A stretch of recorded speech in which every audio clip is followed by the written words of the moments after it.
안녕하세요. 헌터입니다. 오늘 분석해볼 기업은 두산 로보틱스입니다.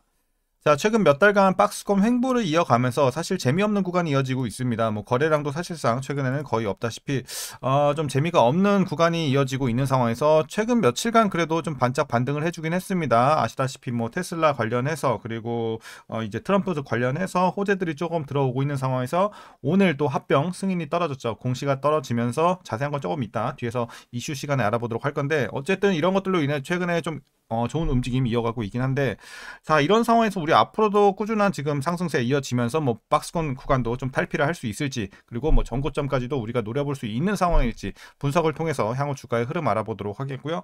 자, 이제 보유자분들 대처가 중요해졌습니다. 앞으로 목표가는 어디까지 설정을 하고 대응을 할 수 있을지, 그리고 지금 물려 계신 분들이 또 많은 구간인 만큼 이제 평단 관리 어떤 식으로 진행을 해야 될지 다양한 관점에서의 투자 전략 자 알아보도록 하겠고요. 이제 신규 진입 관점에서도 들어가기 괜찮은 구간일지까지 같이 알아보도록 하겠습니다. 자, 이어서 수급상황입니다. 한 달 기준으로 개인과 외국인이 팔았고요. 기관이 샀습니다. 자, 뭐 최근까지도 거의 비슷한 스탠스가 이어지고 있습니다. 이제 외국인은 사실상 이제 거의 중립에 가까운 모습을 보여주고 있고요. 개인은 매도, 기관은 매수세 좀 강한 모습 최근에 보여주고 있습니다. 자, 이어서 신용 잔고를 보시겠습니다. 0.8% 정도 나오고 있고요. 안정적이죠. 최근에도 큰 변화는 없습니다. 괜찮아 보이고요. 이어서 공매도는 여전히 금지가 됐기 때문에 분석은 스킵하도록 하겠습니다. 그럼 바로 재무제표 분석 들어가 보도록 하겠습니다. 자, 2019년도 매출부터 보시겠습니다. 170, 200, 300대, 400, 500대, 그리고 올해는 900대. 그래서 특히나 올해 좀 상승폭이 커지고 있습니다. 내년에도 괜찮은 자, 흐름 이어갈 것으로 보여지고 있습니다. 그래서 매출은 꾸준하게 우상향 해주는 점은 괜찮아 보입니다. 다만 이제 영업이익과 당기순이익이 문제입니다. 자, 계속해서 뭐 비슷한 수치에 한 100대에서 어쨌든 마이너스가 계속 지속이 되고 있는 영업이익이고 큰 변화는 없어요. 들쭉날쭉하지만 거의 비슷한 수준의 적자가 꾸준하게 유지가 되고 있습니다. 올해까지도 적자가 유지가 되고 있습니다. 물론 작년 대비해서 폭은 조금 줄이긴 했지만 큰 의미는 없다고 봐요. 여전히 적자가 지속이 되고 있고 당기 순이익도 마찬가지입니다. 다만 내년에는 그래도 흑자 전환을 기대해 볼 수는 있겠다 정도로 말씀드릴 수 있을 것 같아요. 그래서 이것도 확신은 아니에요. 일단 뭐 예상치는 마이너스 25라고 나오고 있긴 한데 이게 플러스 얼마가 될 수도 있고 또 비슷한 마이너스 소폭의 마이너스를 기록할 수도 있겠고 일단 예상치기 때문에 가봐야 하는 거지만 어쨌든 적자가 지속될 가능성은 있겠다. 다만 우리가 흑자 전환에 대한 기대감 그리고 많이 좀 이제 그래도 개선이 되고 있다는 점 이런 점은 긍정적으로 좀 판단을 할 수 있겠습니다. 그리고 본격적으로 후년에도 큰 상승은 이어갈 것으로 보여지고 있습니다. 자, 그래서 이제 저점을 좀 지나가는 구간 정도로 좀 보시면 될 것 같고요. 이어서 분기별로 짧게 전년 대비 영업이익만 비교해 보시면 일단 4분기까지밖에 안 나와 있기 때문에 여기까지 좀 볼게요. 3분기에는 좀 많이 아쉬웠죠. 마이너스 60억에서 마이너스 90억 좀 크게 적자가 확대가 됐고 자 그래도 4분기에는 깜짝으로 플러스 전환할 수는 있을 것으로 보여지고 있습니다. 그래서 마이너스 30에서 흑자 전환 10억 정도 물론 이것도 예상치기 때문에 가봐야 합니다. 자 그래서 어쨌든 4분기에는 그래도 좀 우리가 실적 관련해서 기대할 수 있겠다. 근데 문제는 어쨌든 연간 기준으로는 올해는 적자가 좀 분명해 보이고요. 내년에도 어쨌든 의문이긴 하다 정도로 보시면 될 것 같습니다. 자, 이어서 부채 비율 살펴보도록 하겠습니다. 이제 과거에 140까지 한 번에 좀 크게 올랐다가 떨어지면서 최근에는 뭐 4, 5, 뭐 거의 없다시피 굉장히 낮은 비율 보여지고 있습니다. 상당히 양호해졌고요. 자, ROE 보겠습니다. 뭐 사실 ROE도 계속해서 마이너스를 기록을 했기 때문에 물론 그 폭은 좀 줄여졌다는 점에서 의미는 있겠습니다만 여전히 마이너스 들어오고 있습니다. 내년부터는 그래도 플러스 전환에 의미를 두면 될 것 같습니다. 아직 수익성이 좋다라고 말할 때까지는 수년이 걸릴 것으로 보여지고 있습니다. 자, 이어서 이제 배당은 할 수가 없죠. 적자 기업이기 때문에 배당은 하지도 않았고 올해도 없을 것으로 보여집니다. 자, 그리고 이제 적자를 기록하는 만큼 PER은 산출이 불가하고요. PBR은 자, 현재 10.43배 나오고 있습니다. 그리고 현재 주가 밸류에이션 상황은요. 자, 지금은 적정 주가라고 보고 있습니다. 지금은 그렇게 비싸지도 싸지도 않은 구간으로 판단을 하고 있습니다. 그래서 참고하시면 되겠고요. 어쨌든 뭐 흑자 전환이 아직 된 상황이 아니기 때문에 지금은 주가가 많이 내려왔지만 저평가로 보긴 힘듭니다. 그래서 제같이 받고 있다라고 말씀드리겠습니다. 자, 그럼 이어서 동사 관련 이슈 한번 살펴보도록 하겠습니다. 먼저 오늘 공시가 나왔던 이제 가장 큰 이슈였죠. 이제 금융감독원이 두산 에너빌리티에서 두산 밥켓을 분리해서 두산 로보틱스에 편입하는 사업 재편안을 사실상 승인을 했습니다. 그래서 오늘 공시가 나왔고요. 두산 로보틱스는 장 시작 전 이달 12일 제출한 합병 정정 신고서에 대한 효력이 발생했다고 공시를 했고, 예정대로 다음 달 12일 합병 승인을 위한 주주총회가 열린다면 이제 두산그룹의 사업 구조는 재편될 예정입니다. 참고하시면 되겠고요. 자, 이제 최근에 며칠간 좀 몰라졌던 이런 테마 관련해서 좀 얘기를 드리면, 일단 첫 번째, 트럼프 2기 행정부에서 우주항공과 함께 로봇 산업의 성장이 본격화될 것이라는 기대감이 커지면서 로봇 관련주들이 좀 일제히 오르는 모습을 보여줬습니다.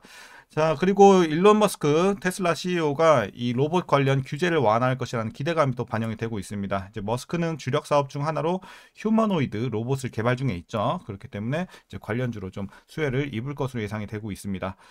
이어서 이제 지난 3분기 매출과 영업이익 보시게 되면 전년 동기 대비 매출은 19.8% 감소했고요. 영업 손실은 전년 동기 대비 적자폭이 확대가 되면서 아쉬운 실적을 기록을 했습니다.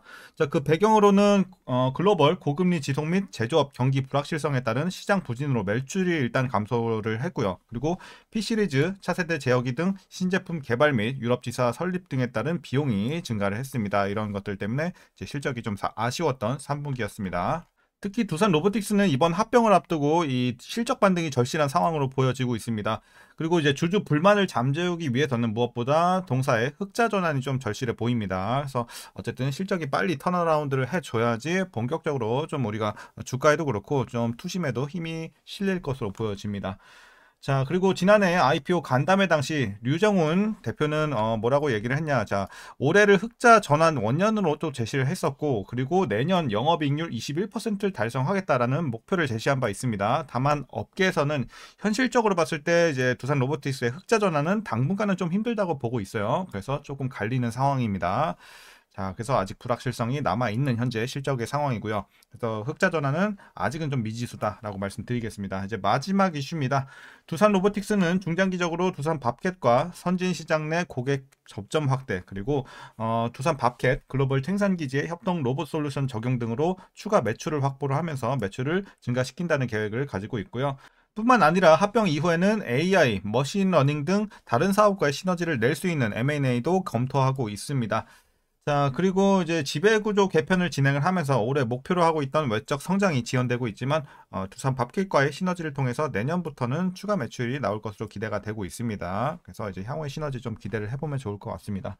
자, 최근의 이슈 여기까지 말씀드리도록 하겠습니다. 그럼 이제 여러분들 마지막으로 투자 전략 설명드리면서 영상 마치도록 하겠습니다. 자, 먼저 신규 진입 관점에서는 일단은 뭐 단기적인 관점과 좀 장기적인, 초장기적인 관점에서 따로 말씀을 드릴게요. 그래서 신규 진입에서는 일단 단기로 보시는 분들은 이제 반대 의견 드리도록 하겠습니다. 그래서 지금은 그냥 테마로 일시적으로만 반짝 올라갈 수 있는 상황이고, 여러분들이 이 종목 보시려면 어쨌든 흑자 전환 이후까지도 보고 투자를 하시는 게 바람직하다고 보고 있습니다. 그래서 장기 혹은 초장기로 좀 대응하실 수 있는 분들에 한해서는 지금 진입 괜찮다고 보고 있습니다. 다만 짧게 보실 분들은 다른 종목 보세요. 그래서 이제 기간으로 좀 정확히 말씀드리면 제가 봤을 땐 한 최소 1, 2년 정도는 보유할 수 있는 여력이 있는 분들에 한해서만 들어가시길 바라겠습니다. 자, 그럼 이어서 보유자분들 대응 방법입니다. 먼저 목표가부터 설정하겠습니다. 자, 현재는 많이는 못 드려요. 지금은 사실상 뭐 지금 반짝 테마이기 때문에 본격적으로 실적 개선은 아니거든요. 그래서 8만 원 일단 보고 있습니다. 보수적으로 볼 수밖에 없어요. 지금 8만 원 드리고, 어쨌든 실적이 좀 찍힌다. 숫자가 지금 나와줘야 돼요. 숫자가 지금 찍혀주면서 완전한 흑자 전환이 좀 기대가 되는 상황에서는 우리가 10만 원 위에까지도 충분히 볼 수가 있겠다. 테마의 강도에 따라서는 뭐 물론 이제 여러분들 전고점 위에까지도 돌파를 할 수가 있겠죠. 하지만 지금 상황에서는 일단은 보수적으로. 근데 뭐 큰 의미는 없어요. 제가 아까 말씀드렸다시피 이 종목은 굉장히 길게 보는 종목이기 때문에 지금 당장에 오픈되어 있는 여력이 8만 원이라는 거지 뭐 큰 의미는 없어요. 우리가 요거 먹자고 들어갈 건 아니기 때문에. 그래서 중장기적인 관점에서는 우리가 당연히 최소 10만 원 이상 그리고 전고점 돌파까지도 봐야 되는 상황이다. 이렇게 말씀드리면서 중장기 관점, 그래서 지금 목표 주가는 드리지만 큰 의미는 두지 말라고 말씀드리겠습니다. 자, 그럼 이제 마지막으로 위에서 물려 계신 분들 대응 방법입니다. 자, 물려 계신 분들 일단은 자, 제시해드린 8만원, 자, 목표 주가 밑에만 맞춰주시면 큰 문제는 없다고 봅니다. 그래서 여러분들 물리신 분들 가능하시다면 8만원 밑으로만 평단을 안착시켜 주시고 장기적으로 좀 대응하시길 바라겠습니다. 자, 장기적으로 여러분들이 여력이 없다, 나는 그럴 자신이 없다 하시는 분들은 적당히 뭐 손절하시든지 큰 피해 없는 선에서 정리하시고 다른 종목 보시는 게 맞겠고요. 어쨌든 뭐 꾸준하게 뭐 나는 어차피 장기로 들어갔기 때문에 지금 물린 것도 상관없다. 그러면 평단만 내려주시고 장기로 대응하시면 되겠습니다. 그래서 오늘 전략은 이 정도로 말씀드리면 충분할 것 같습니다. 자, 오늘 영상도 유익하셨다면 구독과 좋아요도 한 번씩 부탁드리도록 하겠고요. 한 주간 고생들 많으셨고요. 여러분들 주말 잘 보내시길 바라겠습니다. 그럼 오늘도 시청해 주셔서 감사합니다.